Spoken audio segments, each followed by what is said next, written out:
Hello you guys. Welcome to today's video. You guys are gonna come along with me tackling my physical TBR. I'm going to be reviewing a few books in this video, but I want to share what I'm reading at the moment. So I guess Barnes & Noble is having a purchase of their Barnes & Noble's Cafe. You get like a $5 book. So this was the March $5 book of the month. If cat disappears from the world, the young postman's days are numbered. He's estranged from his family and living alone with only his cat, Cabbage, is to keep him company. He is unprepared for the doctor's diagnosis that he has only months to live. But before he can tackle his bucket list, the devil shows up with an offer. In exchange for making one thing in the world disappear, the postman will be granted one extra day of life. As so begins a very strange week that brings the young postman his beloved cat to brink of existence. With each object that disappears, the postman reflects on the life he lived. He enjoys and regrets in the people he loved and lost. The first line of this book, it says, "I couldn't think of 10 things I wanted to do before I die." And I feel like every time I read a book, we just met and you bring out like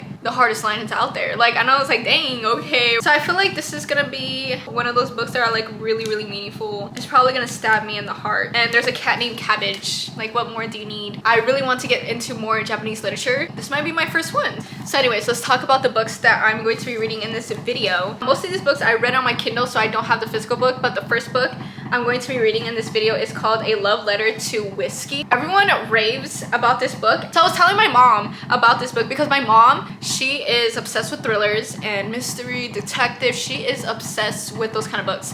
And she never read a romance in her life. So I was like, hello mother, how about we read this book together? So this is not your typical love story. It's a story of most and could not have been. A friendship that teeters on the edge of something more. A passion so intoxicating it burns. Jamie and B are two hearts caught in the tangle of bad timing and unspoken words. Their connection defines label. Too deep for friendship, too tangled for love. Over a decade of moments, choices, and missed opportunity, they find themselves drawn together like a moth to a flame, even when the world and their own mistakes keep pulling them apart. Is it an obsession, destiny, or just self-destruct with a pretty face?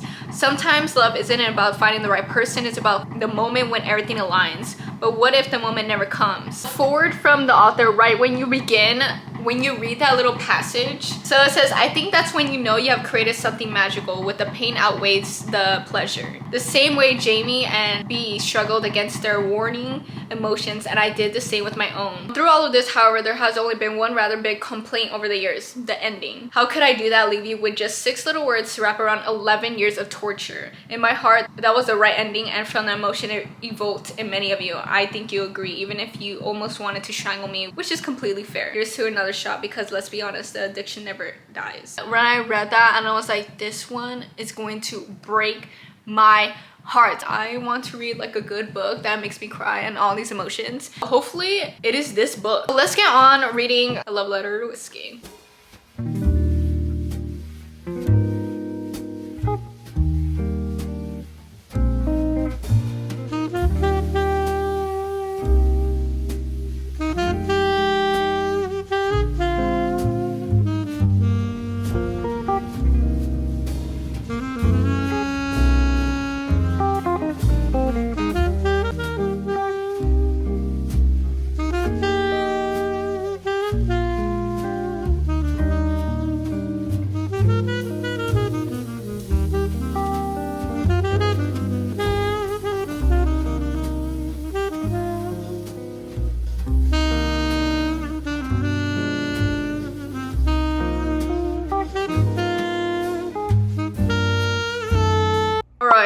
I am back from reading this book. Since I did buddy read with my mom on this throughout the time of reading this book, we honestly felt very similar. Again, this was her first time reading romance. I read romance every now and then. Really good. It kind of reminded me of a toxic relationship. The back and forth. The timing is never aligning. First half of the book was really good, but very predictable. Slice of life of the main character, B, and her going through stuff, her going to different relationships, her thinking about Jamie coming back. That itching, I was like, oh my god, they have to get together. Yes, I could handle them going back and forth a certain amount of times, but if you keep doing it over and over throughout the book and it's just like longing the book, it's just kind of getting repetitive, kind of predictable, and I feel like our main character was not learning after so many times. The ending of the actual book was bittersweet. The author mentioned it, they wanted to add Jamie's side. So, but then I keep reading it and reading it, and it was like the exact same copy and paste of the first half of the book. And I'm like, I thought we were gonna get new information. We didn't get new information until the last 2 chapters. And I was like, we could have cut all this out and saved some paper. It was either gonna be a 2.75 stars or a 3 to the next book. And this is actually a newer release. This book came out in January. It is called The Crash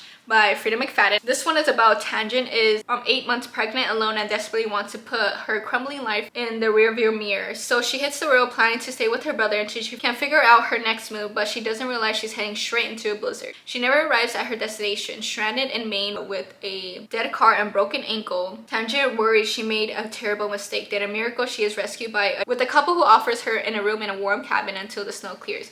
But something isn't right. Tangent believes she was waiting out the storm, but as time ticks by, this safe haven isn't what she thought it was, and staying here may have been her most deadly mistake yet, and now she must do whatever it takes to save herself and her unborn child. All right, so let's get on reading this book.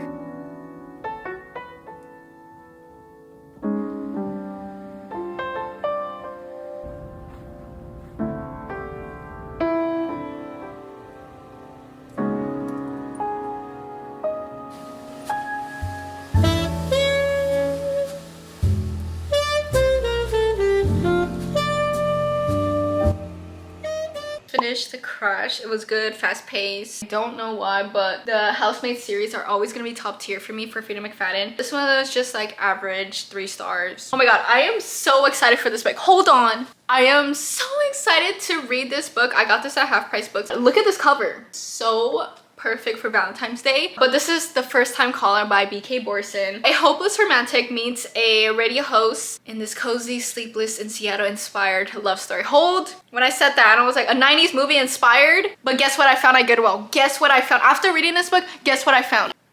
I am not kidding. Look at this. I'm obsessed with collecting these. I got my little collection. I personally don't own one. I like collecting them because I think they're very cute. This is Sleepless Seattle. And I got You Got Mail with Tom Hanks and Meg Ryan. And I got Sabrina, Audrey Hepburn, of course. I have Notting Hill. And I just got this one while you were sleeping.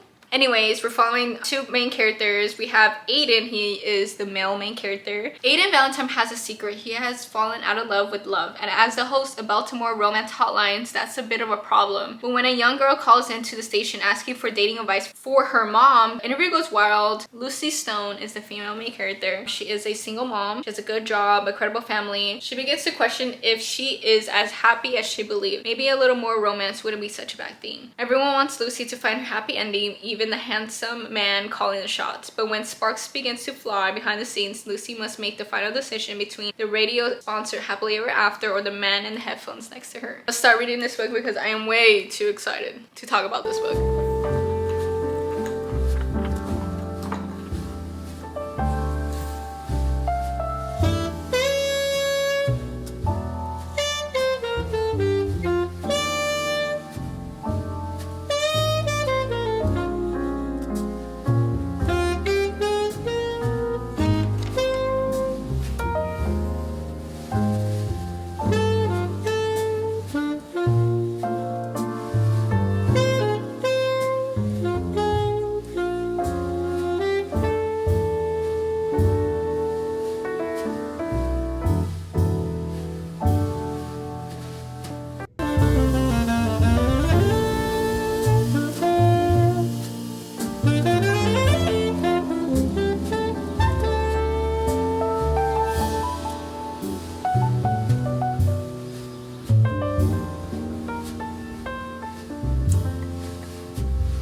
Where was that up there?